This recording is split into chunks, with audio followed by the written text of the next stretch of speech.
Assalamualaikum warahmatullahi wabarakatuh.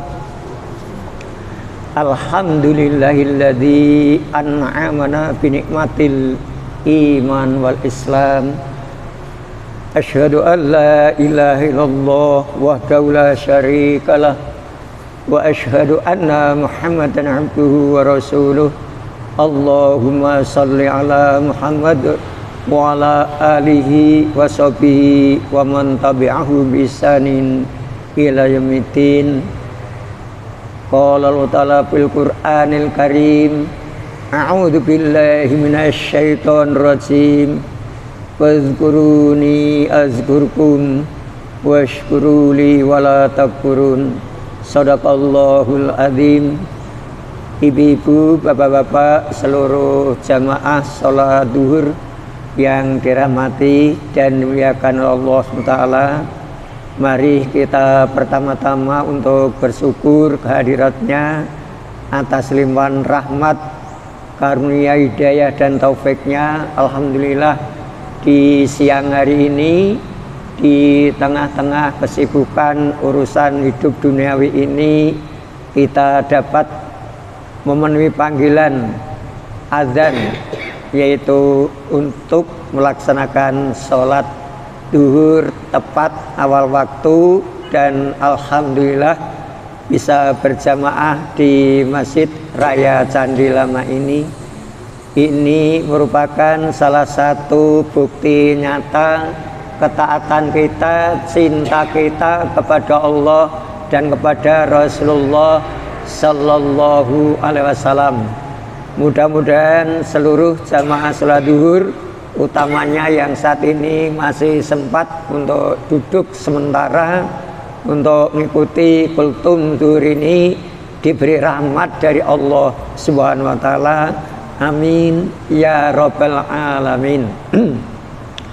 Kultum duhur pada siang hari ini akan saya sampaikan materi tentang keistimewaan 10 hari pertama di bulan Zulhijjah. Allah Maha Kuasa, Allah Maha Kehendak dalam menciptakan waktu 1 tahun yang terdiri dari 12 bulan itu. Ada 4 bulan yang oleh Allah itu dihormati. Di antaranya adalah bulan Zulqa'dah, bulan Zulhijjah, bulan Muharram, dan bulan Rajab. Itu dicantumkan dalam Quran surat Al-Baqarah ayat 169. Kemudian bulan Zulhijjah, 10 hari pertama itu merupakan hari-hari penuh keberkahan. Allah Azza wa Jalla mengistimewakan hari-hari itu dengan berbagai macam keistimewaan dan kekhususan, dan beribadah apapun yang dilakukan oleh seorang pada 10 hari pertama di bulan Zulhijjah itu menjadi ibadah yang terbaik yang ia lakukan. Dalam Sahih Al-Bukhari dari Ibnu Abbas radhiyallahu anhu bahwa Nabi SAW bersabda, "Ma min ayyamin al-amalus sholihu fiha ahabbu ilallah min hadhil ayyam," yakni ayyamal ashr. Tidak ada hari-hari yang amal soleh pada hari-hari itu lebih dicintai oleh Allah dibandingkan dengan amal soleh yang dilakukan hari-hari ini atau hari selain 10 hari pertama di bulan Zulhijjah. Sebentar lagi kita akan menjumpai bulan Zulhijjah 1443 Hijriah.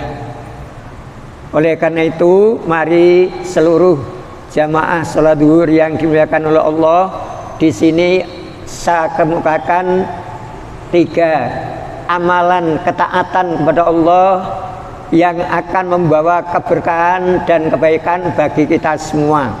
Karena di 10 hari pertama bulan Dzulhijjah itu terkumpul beberapa amal soleh yang apabila kita lakukan kita akan menjadi hamba Allah yang beruntung.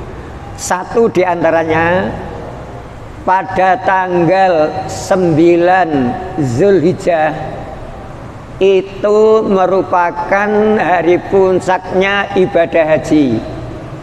Para jamaah haji berkumpul di padang Arafah untuk melakukan wukuf sebagai kesempurnaan ibadah haji itu. Maka apabila salah satu jamaah haji itu terhalang atau udzur tidak bisa berangkat, harus dibawa ke sana oleh jamaah haji yang lain. Inilah suatu hari yang sangat dipilih oleh Allah, diistimewakan oleh Allah, dan diutamakan oleh Allah Subhanahu wa taala. Bagi umat Islam yang tidak sedang berhaji, pada tanggal 9 Dzulhijjah itu disunahkan untuk melakukan ibadah puasa, namanya puasa Arafah. Apa keistimewaan puasa Arafah itu? Ketika Rasulullah SAW ditanya dalam hadis sahih Muslim disebutkan annan Nabi sallallahu alaihi wasallam su'ila an saumi yaumi Arafata faqala yukafir sanatal madiyata wal baqiyah. Bahwa Nabi SAW ditanya mengenai puasa Arafah, lalu beliau menjawab, ia menghapuskan dosa tahun yang lalu dan tahun berikutnya. Ini sudah biasa kita lakukan.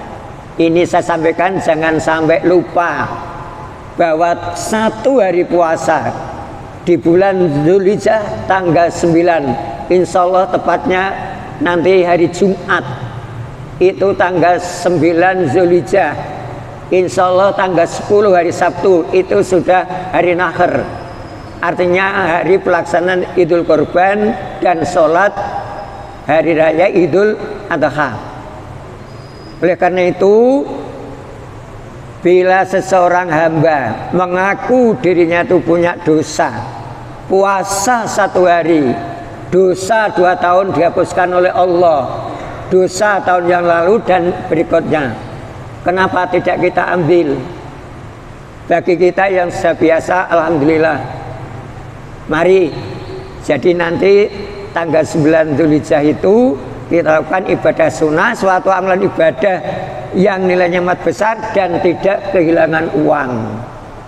Sedangkan ibadah haji itu berapa biayanya, dan itu bukan hanya sekedar melakukan uang tapi juga jiwa, fisik. Maka Islam itu indah.